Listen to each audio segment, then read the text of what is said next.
¿Qué podemos entender hoy como actualización? La actualización que hoy vamos a comprender, que nos hace la neurociencia cognitiva, es que nos dice, sí, efectivamente el señor Vygotsky tenía toda la razón, gracias a los procesos de interacción, el humano se desarrolla, el humano logra construir, constructivismo, nuevos conceptos, conceptos que le permiten ir evolucionando en la creación de sus estructuras. Y la segunda etapa, en aquella ley genética que refería, es el diálogo intrapsicológico. Allí Vygotsky se quedó, es decir, no tenía muchas más tecnologías para poder decir qué pasaba en ese diálogo intrapsicológico, en lo que nosotros comúnmente o popularmente llamamos el yo con yo, mí mismo.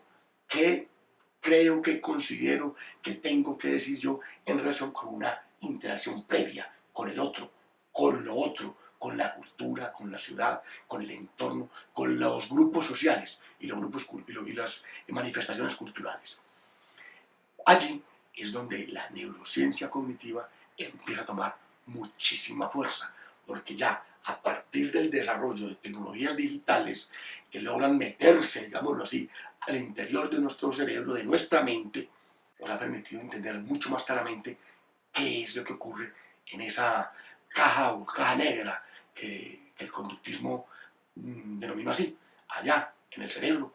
Eso es una caja negra. Aún no sabemos, para los tiempos de los años 70, cuando el profesor Bruce Skinner no tenía la tecnología necesaria. Entonces lo que estudiaban era la conducta y el comportamiento. Y a partir de la conducta y el comportamiento hacían inferencias sobre cómo era que aprendían o aprendemos los seres humanos. Entonces, lo que nos dice la neurociencia cognitiva es que en el interior de nuestro cerebro hay un montón de procesos enormes, de los cuales todavía no tenemos toda la claridad, pero cada vez tenemos muchísimos más avances que profesores como por ejemplo el profesor Antonio Damasio, un profesor portugués que trabajó muchos años en el Midwest norteamericano, ha logrado a través de sus estudios desde la neurociencia, de los estudios de la biología, entender que el aparato cognitivo humano no es solamente una instancia, no es solamente el cerebro. Primera claridad importantísima.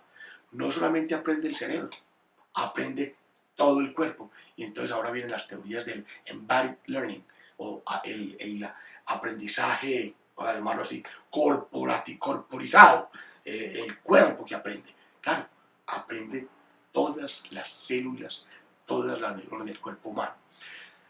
Entonces hay neuronas en todo el cuerpo. Sí, ya sabemos hoy que en el cuerpo hay múltiples células y cada una de esas células lo que hace es aprender, adaptarse. Un profesor español que le recomiendo también buscar leer, Joaquín Fuster, un profesor en los Estados Unidos de origen español que también ha hecho aportes muy importantes acerca de lo que llama el ciclo percepción-acción.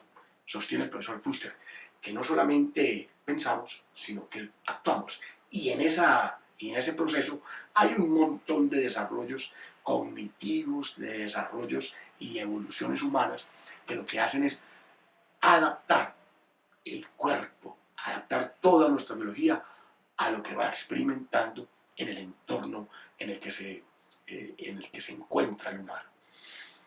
Allí también hay un muy importante aporte de la teoría de sistemas. La teoría de sistemas nos dice que todo es un sistema, todo está interrelacionado y no podemos pretender que un sistema se desarrolle, interactúe y evolucione sin que afecte a otros sistemas.